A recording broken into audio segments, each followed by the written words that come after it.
Have you ever watched a film in which two people are talking back and forth and suddenly one of the actors appears to just jump onto the other side of the screen, creating a jarring and disorienting feeling? Well, most likely that shot improperly crossed the stage line. The 180-degree rule can be a bit confusing at first to comprehend, but it's absolutely essential as a storyboard artist that you learn how to use it properly. However, as they say, rules were meant to be broken, right? Breaking the law, breaking the law. So, in this video, I'm going to teach you not only what the rule is, but the ways in which you can break it when necessary.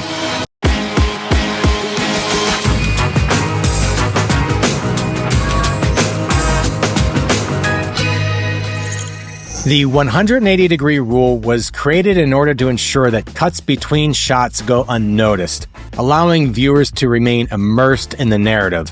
So what exactly is the 180-degree line?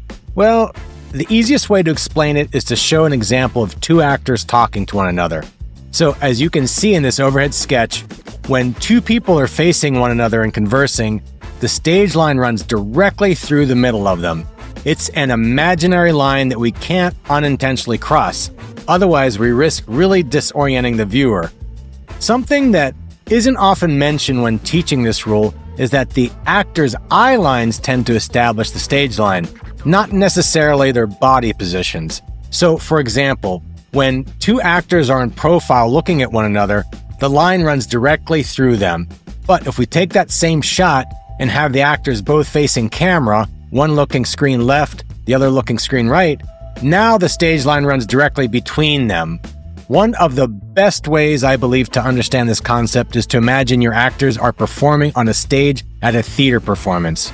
We all know the audience views the play from one side only, so we can pretend that the camera always has to stay on the same side of the actors as the audience.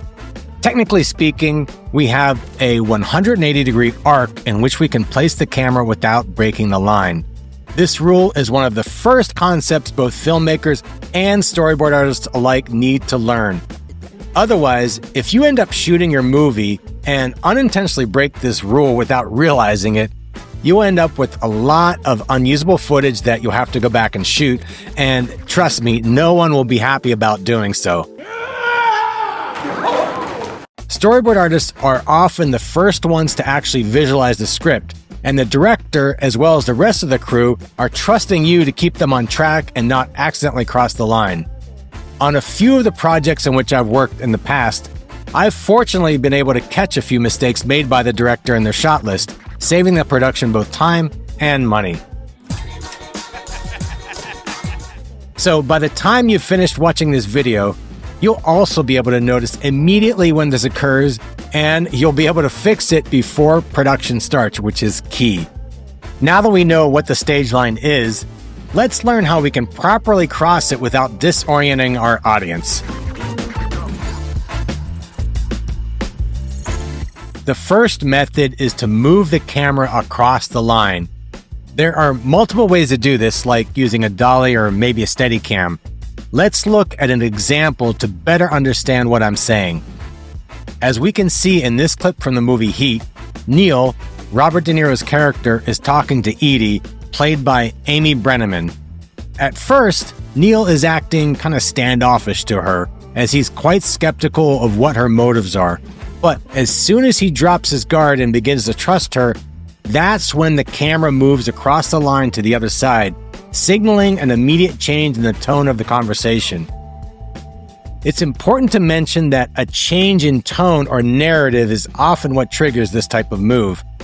Properly crossing the line in this way sort of resets both the scene as well as the stage line, and the audience subliminally picks up on this.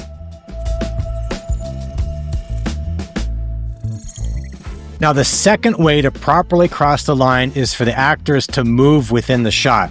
So instead of the camera moving across the line, it stays put while the actors physically move across.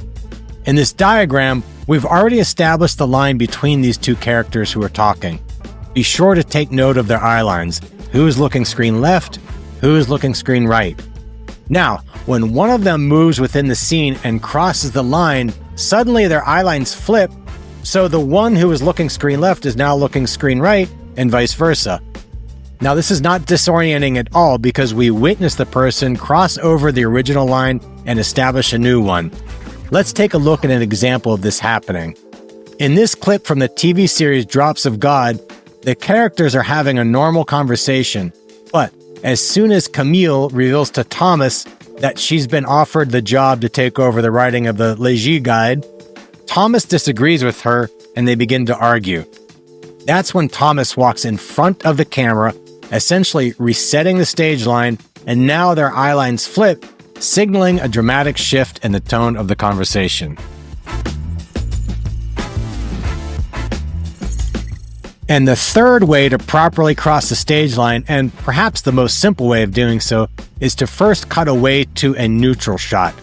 Most commonly, they'll cut to what's called an insert shot, which is usually a close-up of an object away from the characters who are speaking. Now, once you cut back to either of the two characters or both, it's no longer a jump cut, as you've now established a new stage line.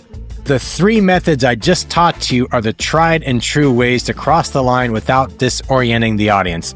But there exists a couple more ways you can do so that you'd think might be jarring, but they aren't for specific reasons which I'll explain. Let's start once again with our two characters speaking to one another in profile, and the camera is perfectly perpendicular to them. As long as we see both characters in the same shot at the same time, you can pretty much jump to the other side of the line without too much confusion. The reason being, we can clearly see both characters as well as a large portion of the environment, so we're well oriented in terms of the spatial relationship between the two as well as their surroundings. So now, when we jump the camera to the exact opposite side, we're still the same distance away from them as we were before, and it also helps that the two bodies are in the same exact place. It's just now that they've switched sides. In addition, we can again see a good portion of the environment, and this also softens the jump. Often, this cut occurs as one of the characters performs an action. Perhaps they're reaching for something or pulling out a gun. Let's take a look at an example of this from the movie Paper Moon, starring father-daughter team of Ryan and Tatum O'Neal. The line is clearly established on one side of the scene as the two actors converse, but as soon as Ryan's character reaches for the relish, the camera jumps to the opposite side of the line, but by cutting on his action, it softens the cut. The same principles I just discussed also apply for scenes where two people are conversing in the front seat of a car. You could start off with a two-shot of them through the windshield and then jump the camera into the back seat without it being too jarring to the audience.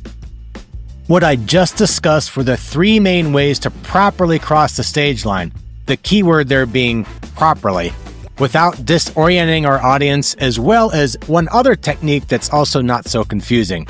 But what if you wanted to suddenly create a cut that purposely crosses the stage line to cause disorientation? What the hell are you talking about?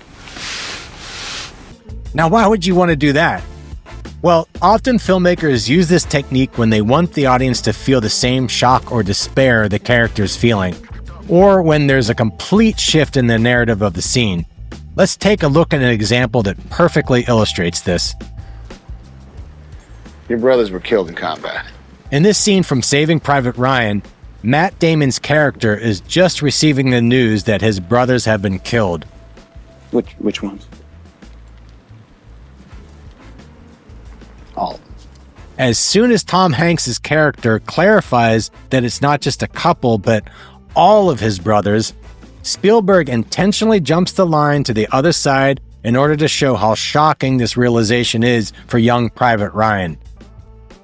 Believe me, this is not a mistake by the great director Steven Spielberg, but instead was done with purposeful intention. And now you know not only what the 180-degree rule is, but how to break it when necessary for maximum effect. Armed with this knowledge, you'll now be able to storyboard any scene properly without the fear of mistakenly jumping the line. Now, if you enjoyed this video and found it helpful, please do us a huge favor and click the like button, which is a small action on your part, but truly helps us to grow the channel so more people can watch and learn from our videos. It only takes a second, and I promise you it won't cost you anything. Now, if you want to learn how to properly frame your shots, all the way from an extreme wide shot to an extreme close-up, then you want to check out this video right here. I want to thank you all for watching to the end, and I'll see you in the next one.